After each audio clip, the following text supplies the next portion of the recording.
Aqui no programa Presença a gente tem uma pauta muito recorrente, que é a pauta do que a gente chama as tantas vertentes da cura, as possibilidades de tratamento, as possibilidades da pessoa buscar o bem-estar, que não passa às vezes necessariamente pelo tratamento médico convencional, pelo menos o tratamento médico alopático, como nós o conhecemos, né?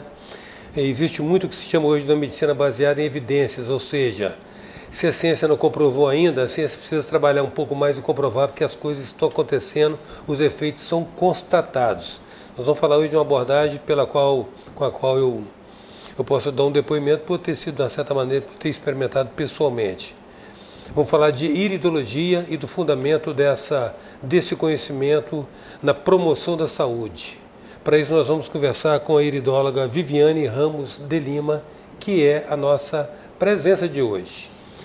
Viviane, então, como te falei, né, a gente busca a iridologia, como busca a acupuntura. A acupuntura foi reconhecida cientificamente há muitos anos atrás. A iridologia e outras abordagens que a gente sabe que são efetivas, como a auriculoterapia, reflexologia, talvez ainda estejam por receberem a bênção da academia, né? Sim. Mas enquanto isso seguem curando, né? Sim, com certeza, né? A reflexologia também hoje ela já é reconhecida no SUS, né? E a gente espera também que a iridologia também tenha esse aval, né? Da medicina, né? Porque ela vem de uma prática integrativa fantástica, onde a gente consegue fazer uma avaliação perfeita da pessoa, né? Então o indivíduo ele chega na minha frente e por fazer essa avaliação da iridologia nele, né, da OPI, eu consigo saber quem é essa pessoa que está na minha frente. Uhum. Mas o fundamento dela é um pouco parecido com a flexologia, com a auriculoterapia, né? Ela parte do princípio de que a íris é um espelho do corpo. Isso. O que acontece? Na íris, ela é farta de terminação nervosa, né? Então, quando a gente faz a avaliação, não é que a gente vai ver o órgão na íris, mas a terminação dele a gente consegue identificar, porque ela é muito próxima do cérebro, então ela registra tudinho antes de mandar informação para o resto do corpo. Tá, mas quando você consegue identificar, você consegue fazer que tipo de leitura ali? Então, eu tiro uma foto específica da íris e pela quantidade de melatonina que ela traz ali na íris, eu consigo fazer essa análise perfeita da íris da pessoa. É? Sim. Mas quais os elementos que você trabalha? Eu quero saber o seguinte, você pega uma íris, o que você olha na íris? Bem, eu olho as manchas e sinais que estão na íris, né? Porque ela deixa marcas e sinais e a gente também consegue identificar qual é o processo que a pessoa está passando naquele momento. Cada marcas e sinais são como Sim, códigos? Dependendo de onde ela está, a localização dela, eu consigo identificar com precisão qual é o problema daquela pessoa que está passando por aquele momento, né? Porque o que acontece? Às vezes, muitas das vezes ela vai no médico, faz exame, está sentindo, mas os exames não mostram. E a íris, ela é muito precisa nisso. Então, ela mostra com exatidão o que está acontecendo com a pessoa. Se ela traz no código da epigenética dela, que são de avós, né, geralmente de pai e mãe, nós não trazemos padrões de doença, mas de avós, bisavós, tataravós, a gente traz. Então, se ela tem um raio, se ela tem uma lacuna, a gente consegue identificar processos crônicos, degenerativos, agudos e subagudos na íris. Caramba, não dá nem para... Quer dizer, se a pessoa olhar fixa... Só quem tem o conhecimento, né? Mas você precisa de um equipamento especial. Sim. Só olhando, por exemplo, para mim aqui, você não consegue. Não, tem um equipamento que ele é próprio para isso, né? Ele chama iridofoto, ele é acoplado numa máquina fotográfica ou até mesmo em um celular e a gente consegue tirar essa foto da íris da pessoa. Agora, Viviane, a sua formação é... Porque tem escolas de iridologia, não tem? Tem Por exemplo, sim. tem uma escola que ela faz uma abordagem muito psicológico-comportamental. Sim. Né? O outro já faz mais orgânica. A sua é mais orgânica, mais relacionada? A minha tanto é orgânica como ela é comportamental também. Ah, é? Também.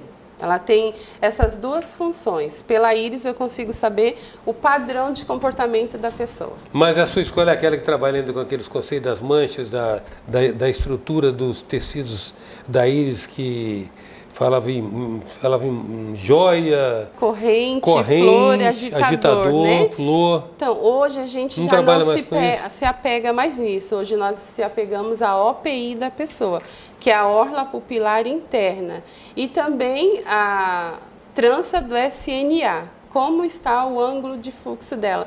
Porque a cada íris, ela forma um padrão, né? Ela forma um desenho.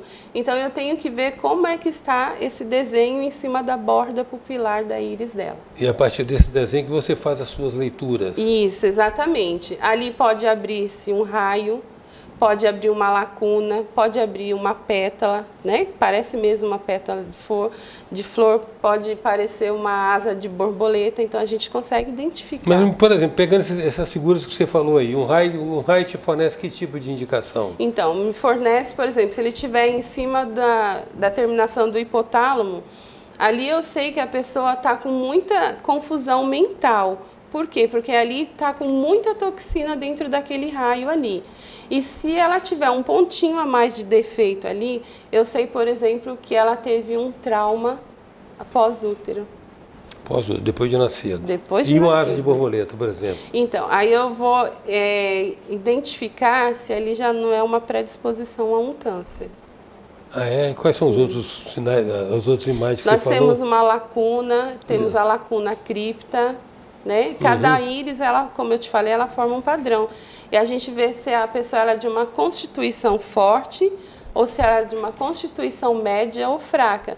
Então, uma pessoa de uma constituição forte, geralmente a íris ela não vai abrir, mas ela fica tipo um penteado, fica uns fios penteados nela, né? Já a íris média, ela começa a abrir realmente esses buracos. E a íris, a pessoa que tem uma íris, uma constituição frágil, a íris dela parece uma cortina de renda, fica toda furadinha. A presença hoje é da iridóloga Viviane Ramos de Lima. Voltamos já.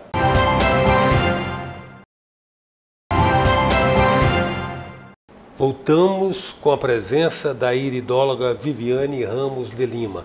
Viviane, eu gostaria que você rebobinasse para nós a correspondência que se tem das imagens encontradas na íris. Você falou de raio, lacuna cripta, asa de borboleta. Isso. Né? Eu gostaria que você rebobinasse e explicasse a correlação, o significado de cada imagem dessa. Então, quando ela abre uma lacuna, eu tenho que ver em cima de qual órgão ela abriu, né? Qual terminação nervosa ela abriu, se foi em cima do fígado, se foi em cima do rins, ou se foi nas vias urinárias da pessoa, se foi na área da mama.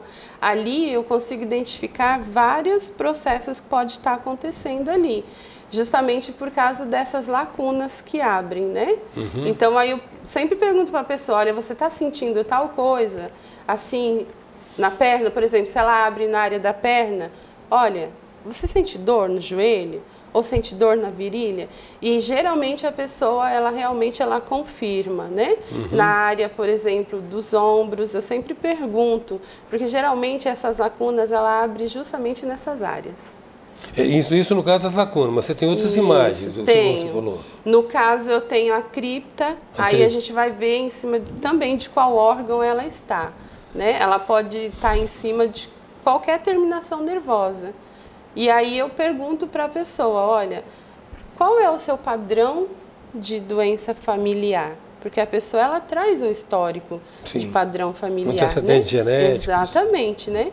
E aí ela vai me falar e eu vou confirmar, geralmente, na íris. Então a mecânica é o seguinte, cada órgão tem suas terminações nervosas na íris, Isso, correto? Correto. E pelas imagens que você encontra sobre essas terminações, que você identifica a disfunção e as patologias. Exatamente, se ela é química ou se ela é orgânica, né? Porque o nosso corpo é energia. Então, por exemplo, se a pessoa ela tem um raio em cima da terminação nervosa do coração, eu já sei que essa pessoa ela tá fadigada, ela vive com cansaço crônico. Então a gente pergunta e realmente por a íris ser muito precisa, a pessoa então confirma. Aí você dispõe de uma avaliação dessa, aí o que você faz? Você pega a pessoa e fala assim, você tem que procurar tratamento do coração ou você já tem a prescrição do que se fazer com relação a isso? Então, eu trabalho com óleos elementos, né? Que são os minerais catalíticos que o nosso corpo tem.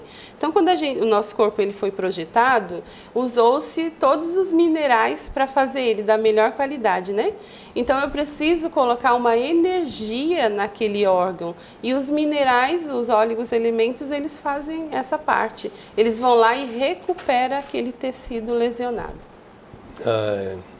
Ou seja, tem a ver com frequência e padrão vibratório. Isso, exatamente. O nosso corpo é energia. Então, eu tenho que dar algo que faça ele vibrar na mesma frequência. No caso, esses óleos elementos, que são 21 óleos elementos, eles vão fazer isso. Não necessariamente a pessoa vai tomar esses 21, mas eu vou passar para ela aquilo que realmente, naquele momento, ela está necessitando. Sim. Um trauma violento também, por esse mesmo processo, pode ser identificado pela leitura da íris? Sim, pode. Pode, porque a pessoa ela traz pontos de defeito, né? Então, por exemplo, uma pessoa que ela está passando por depressão, que é aquele depressor, aquela pessoa que tem depressão suicida. Então, a família traz, eu não vou conseguir fazer diretamente naquela hora uma análise da íris, mas eu vou entrar com minerais, óleos elementos de socorro e depois de 14 dias, quando tudo já estiver restabelecido, aquela pessoa volta e eu consigo fazer uma leitura exata da íris dele.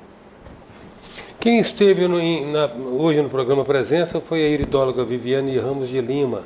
Como a gente quer continuar a saber um pouco mais de iridologia, eu convido você a estar conosco na nossa edição de amanhã, quando estaremos dando sequência a essa conversa com a Viviane. Até já!